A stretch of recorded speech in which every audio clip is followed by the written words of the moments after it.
Now, I know that the teleprompters are working well, though I'm not using them. But I'm not sure about the translation. So I'll say words in English. President Trump, the Knesset welcomes you and your distinguished delegation to Jerusalem, our eternal capital. This is your first visit to Israel since you recognize Jerusalem as our capital and moved the embassy here. Thank you, President Trump, for that.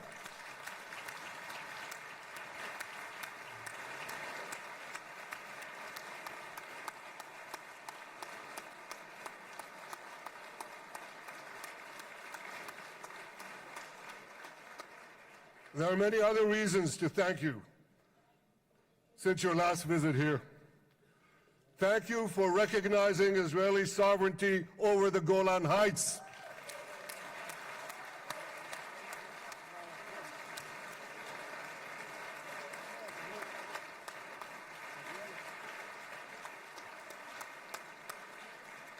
Thank you for standing up to the lies against Israel in the United Nations.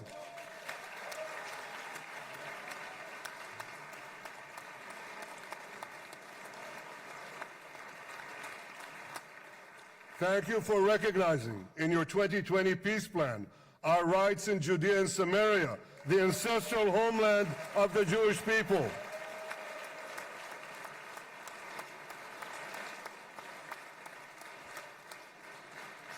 Thank you for brokering the historic Abraham Accords. Abraham, Eskemei Avraham.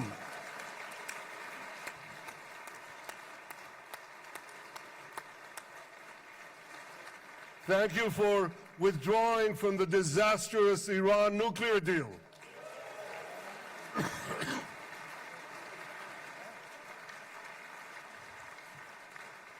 Thank you for supporting Operation Rising Lion and for your bold decision to launch Operation Midnight Hammer. Boy, is that, you got to hear this.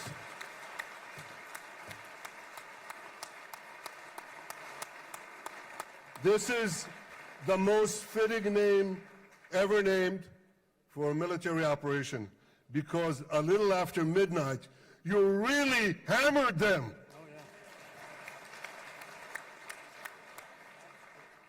My friends, this is only a partial list, but it's enough to affirm what I've said time and again. Donald Trump is the greatest friend that the state of Israel has ever had in the White House.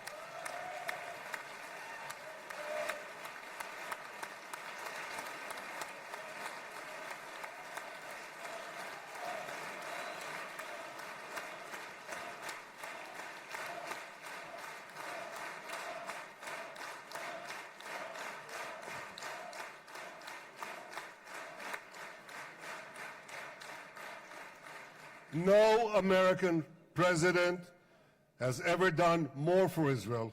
And as I said in Washington, it ain't even close. It's really not a match. Mr. President, today we welcome you here to thank you for your pivotal leadership in putting forward a proposal that got the backing of almost the entire world. A proposal that brings all our hostages home.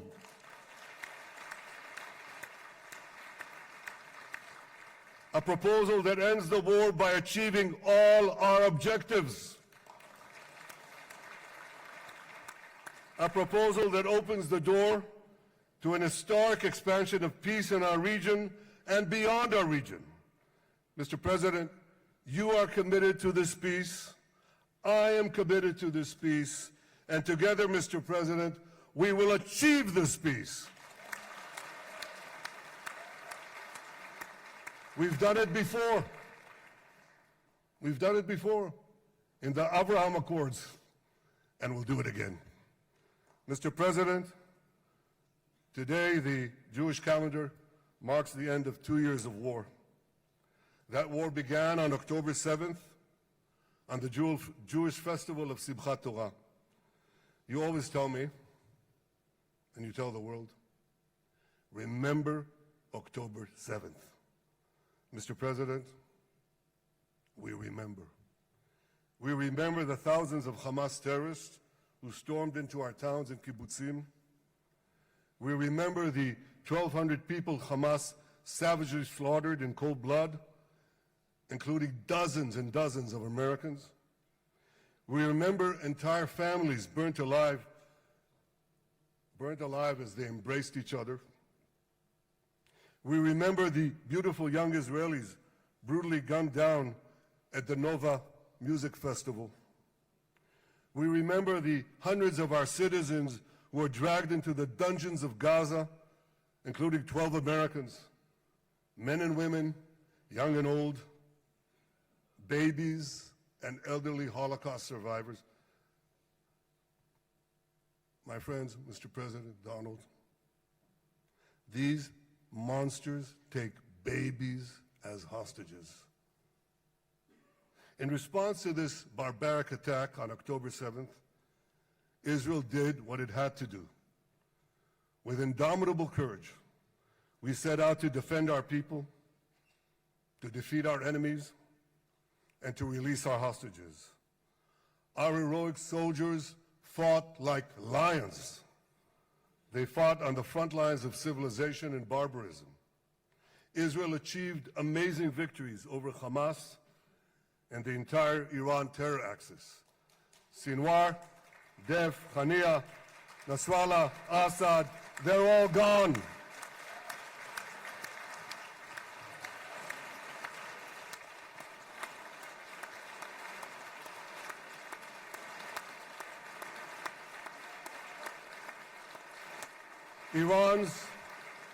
Iran's nuclear weapons and ballistic missile program, with your enormous help, Mr. President, rolled back. Half the Houthi leadership wiped out. But the price of this victory, the price of these victories, has been heavy. Nearly 2,000 of Israel's finest were lost, nearly half in battle.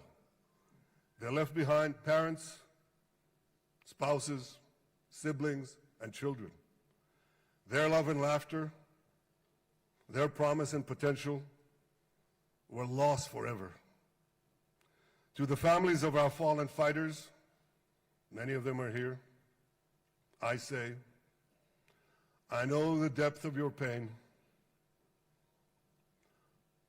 I know the inconsolable grief that will accompany you for the rest of your lives. The state of Israel bows its head in eternal gratitude to our fallen heroes. Because of these heroes, our nation will survive. Because of these heroes, our nations will thrive. And because of these heroes, our nation will have peace. Mr. President, thousands of our brave soldiers were also wounded, suffering terrible blows to body and soul. Brave soldiers like Ari Spitz. Ari is an American. Ari is an American Israeli who was injured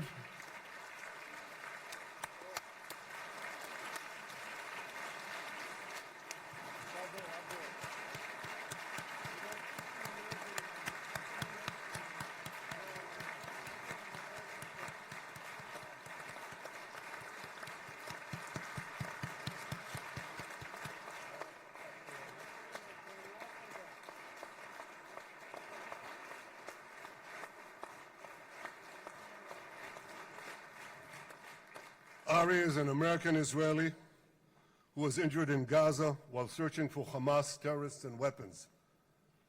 2 of Ari's comrades were killed in this action, and 10 were injured.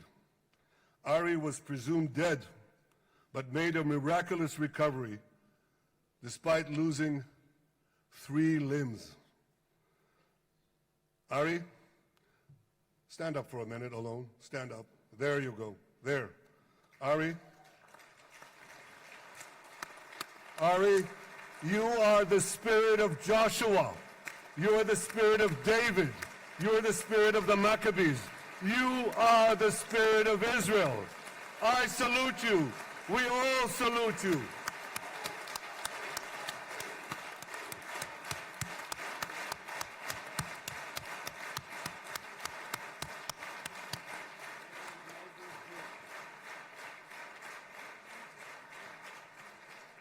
Sabine Tassa of Kibbutz Netiv HaAsara is watching us today from the Israeli consulate in Los Angeles. Sabine lost her husband and her oldest son on October 7th. She is the mother of 3 other boys. 2 of them, Koren and Shai, witnessed their father jump on a Hamas grenade to save his 2 sons. We all saw the film of those 2 boys crying out in pain, "Father is dead. Why? Why did God save me?" Mr. President, my friend Donald, I've seen some very tough things in my life. But I couldn't bring myself to watch those boys suffering again. So I didn't see this film except once. Yet Sabine, their mother, has had the strength and fortitude to show this film across the world. And my wife Sarah and I asked her, "Sabine, how do you do it? Why do you do it?" And she answered, "I do it to show the entire world the monsters Israel is fighting and the justice of our cause." This is what she's doing once again in Los Angeles. Sabine, you can hear me now, so I want to tell you on behalf of all of us, you embody the spirit of our biblical heroines, Deborah, Ruth, and Esther. You too are the spirit of Israel, and we all salute you.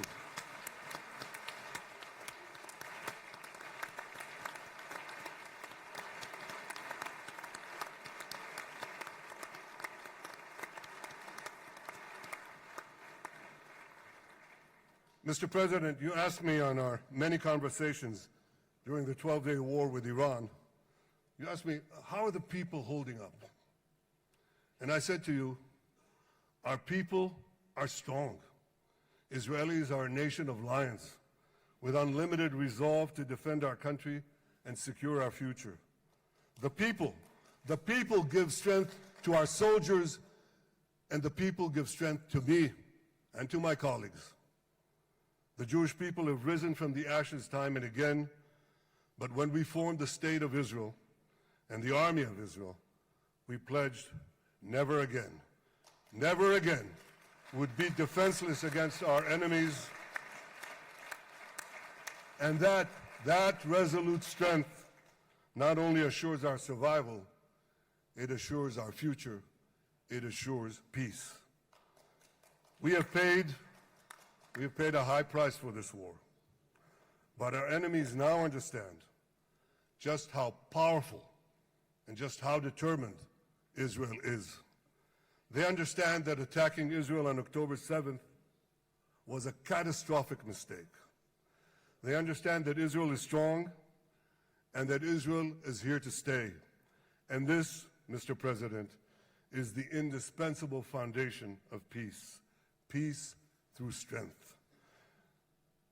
Ladies and gentlemen, this is a momentous day, a day of great joy as the remaining hostages come home. My wife Sarah and I have met with the hostage families many times. There were no words to describe their agony, only tears of bottomless sorrow and unimaginable pain. At the beginning of the war, I promised to bring all the hostages home. Today, with the indispensable help, the determined and focused help, the unremitting help of President Trump and his team, and with the incredible sacrifice and courage of the soldiers of Israel, we are fulfilling that promise.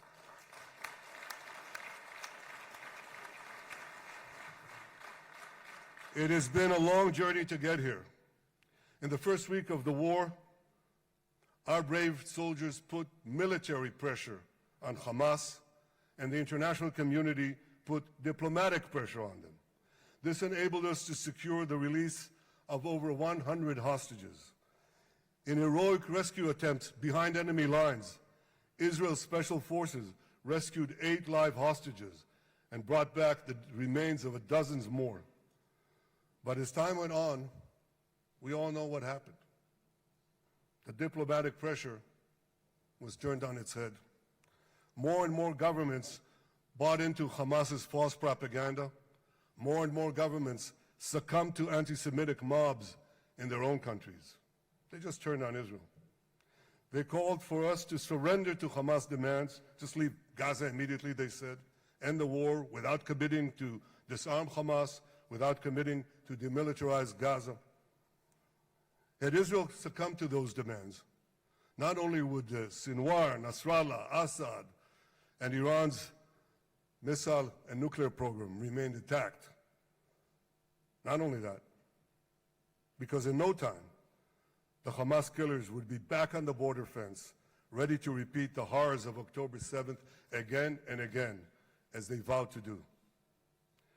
But just at that point of maximum pressure on Israel, a man named Donald J. Trump was elected President of the United States.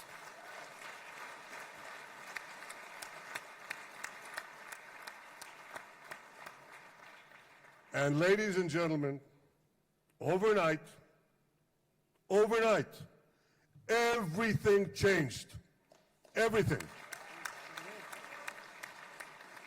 Right here. Mr. President, thanks to your unequivocal backing of Israel, we secured a second hostage deal within weeks of your election.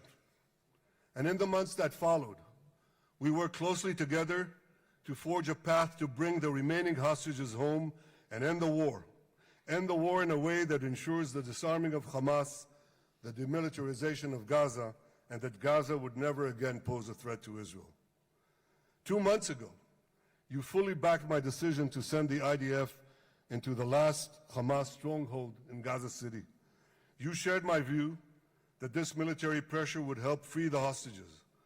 And despite all the criticism, all the naysayers, we were right.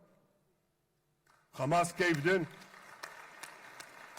And 2 weeks ago, you succeeded in doing something miraculous. You succeeded in doing something that no one believed was possible. You brought most of the Arab world, you brought most of the world behind your proposal to free the hostages and end the war. I want to thank Steve Witkoff, Jared Kushner, and Ron Dermer for their great contribution to this effort.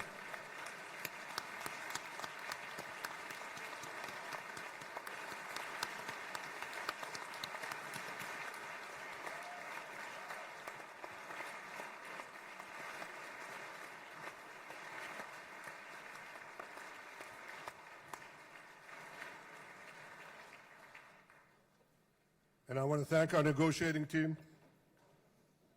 I believe that the close cooperation between the two of us, between our two nations, combining Israel's military pressure and President Trump's unmatched global leadership. I have to tell you, I've seen a lot of American presidents. I've seen them all in the time that I've been here, and I've been here quite a lot of time. I've never seen anyone move the world so quickly, so decisively, so resolutely as our friend President Donald J. Trump.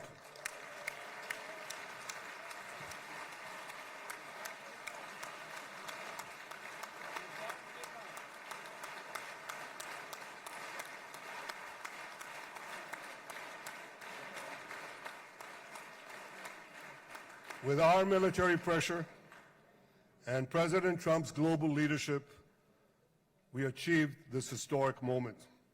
It's a moment of indescribable joy as our nation embraces our sons who are coming home. Mr. President, this week, Jews around the world are going to read the book of Ecclesiastes, Kohelet, in the Bible. The Bible has many miraculous moments. One of them was your decision to bomb Fordo. I think it was a pivot of history because it wasn't meant only to bomb Fordo. That action and your previous action of taking out Qasem Soleimani, the architect of death, I think that changed the balance of power in the world. You brought America back again to the driver's seat.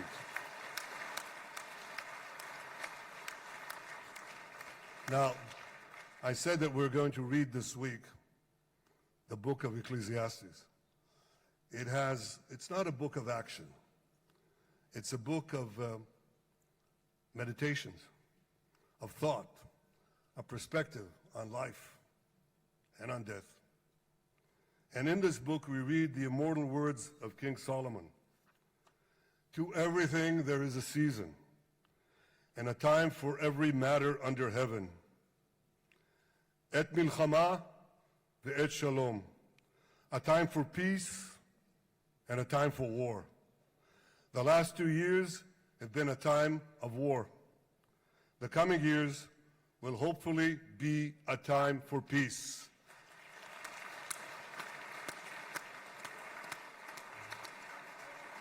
Peace inside Israel and peace outside Israel.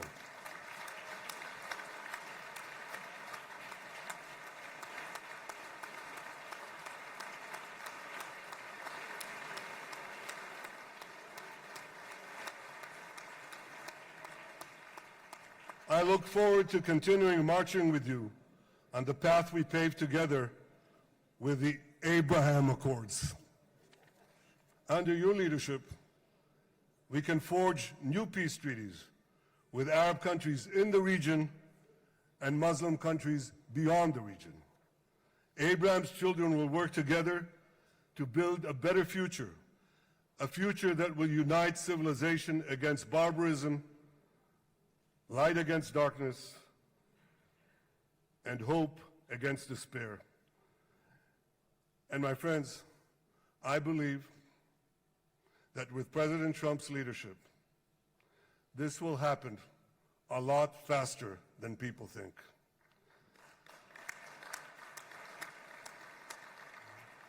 As Prime Minister of Israel, I extend my hand to hold those who seek peace with us. No one wants peace more than the people of Israel. Israel will always remain vigilant in defending itself, and Israel will always remain full of hope. Hope is our national anthem. Hope is our creed. Hope is our strength. It is time, my friends, to realize that hope and expand the circle of peace. Mr. President, thank you for all you have done for us. I have submitted your nomination to be the first non-Israeli recipient of the Israel Prize, Israel's highest award. As to that other prize, just a question of time, you'll get it. But I want you to get the Israel Prize, our highest award, to our greatest friend.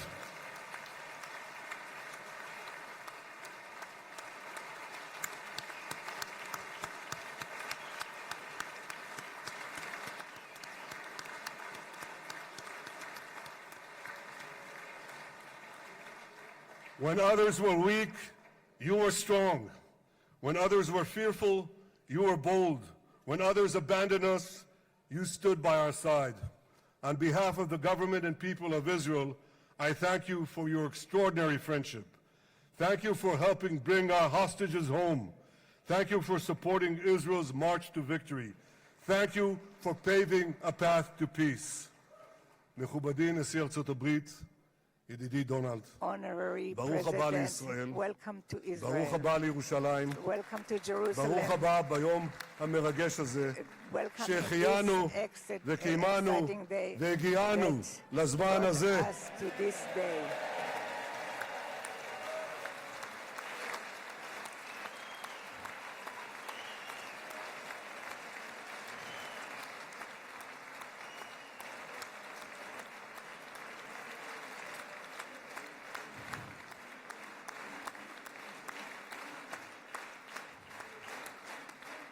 May God bless you and your family, Mr. President. May God bless America. May God bless Israel. And may God bless the covenant between our two promised lands. Thank you, Mr. President.